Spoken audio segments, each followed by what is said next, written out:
Voice of Sathyanathan. ചെറിയൊരു ഇടവേളയ്ക്ക് ശേഷം ദിലീപ് നായകവേഷത്തിലെത്തുന്ന ചിത്രം സംവിധാനം ചെയ്തിരിക്കുന്നത് റാഫിയാണ്. 2014 പുറത്തിറങ്ങിയ റിംഗ് മാസ്റ്ററിന് ശേഷം റാഫിയും ദിലീപും വീണ്ടും ഒരുമിക്കുന്നു എന്ന പ്രത്യേകതയും ചിത്രത്തിനുണ്ട്. ടൈറ്റിൽ കഥാപാത്രമായ സത്യനാഥനായിട്ടാണ് ദിലീപ് ചിത്രത്തിലെത്തുന്നത്. സാധാരണക്കാരുടെ പ്രശ്നങ്ങളും അവരുടെ ശബ്ദവും പലപ്പോഴും ഉയർന്നു കേൾക്കാറില്ല. എന്നാൽ ഒരാൾ നീതിക്ക് വേണ്ടി ശബ്ദമുയർത്താൻ തുനിഞ്ഞിറങ്ങിയാൽ ചിലപ്പോൾ പ്രതിബന്ധങ്ങളെല്ലാം വഴിമാറിയേക്കാം. ചിലപ്പോഴത് ജീവിതം തന്നെ മാറ്റിമറിച്ചേക്കാം. സത്യനാഥന്റെ ജീവിതത്തിലും സംഭവിച്ചത് അതുതന്നെയായിരുന്നു. അപ്രതീക്ഷിത ട്വിസ്റ്റുകൾ കൊണ്ട് ജീവിതം തന്നെ മാറിമറിയുന്ന സത്യനാഥൻ എന്ന ചെറുപ്പക്കാരന്റെ യാത്രയാണ് ദിലീപ് ചിത്രമായ വോയിസ് ഓഫ് സത്യനാഥൻ പറയുന്നത്. ഓരോ രംഗത്തും പൊട്ടിച്ചിരിക്കുള്ള വക ആവോളം നൽകുന്നുണ്ട് ഈ സിനിമ. കുറച്ചൊക്കെ കള്ളത്തരങ്ങൾ കൈവശമുള്ള സത്യനാഥന്റെയും ഭാര്യയുടെയും കഥ പറഞ്ഞുകൊണ്ടാണ് ചിത്രം ആരംഭിക്കുന്നത്. നാക്കുപിഴ കൊണ്ട് ജീവിതം തന്നെ പെരുവഴിയിലായ ചെറുപ്പക്കാരനാണ് സത്യനാഥൻ. അത്യാവശ്യം ചുറ്റിക്കളികളും കയ്യിലുണ്ട്. അയാൾ പോലും അറിയാതെ അയാൾ പറയുന്നതൊക്കെയും അബദ്ധമായി പരിണമിക്കുന്നു. അത് സത്യനാഥന്റെ ജീവിതത്തെ കുറച്ചൊന്നുമല്ല ബാധിച്ചത്. നാക്കുപിഴ കൂടി വന്നതോടെ ശത്രുക്കളും കൂടി. ആ കെണിയിൽ കിടന്നുള്ള സത്യനാഥന്റെ ഓട്ടത്തിന്റെ കഥയാണ് വോയിസ് ഓഫ് സത്യനാഥൻ.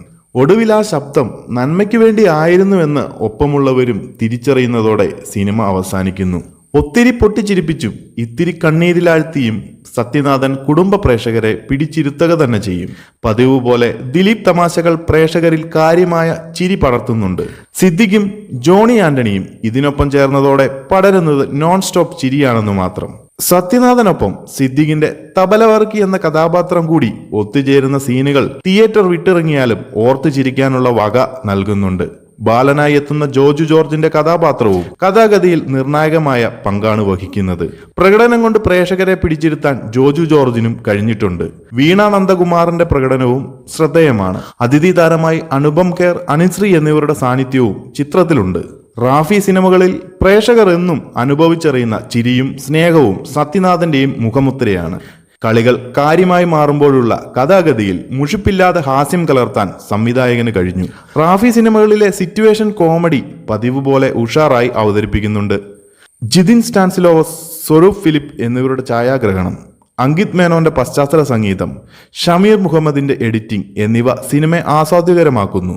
ബാദുഷ സിനിമാസിന്റെയും പെൻ ആൻഡ് പെപ്പർ ക്രിയേഷൻസിന്റെയും ഗ്രാൻഡ് പ്രൊഡക്ഷൻസിന്റെയും ബാനറിൽ NM ബാദുഷ, ഷിനോയ് മാത്യു, ദിലീപ്, രാജൻ ചിറയിൽ എന്നിവർ ചേർന്നാണ് ചിത്രം നിർമ്മിച്ചിരിക്കുന്നത്.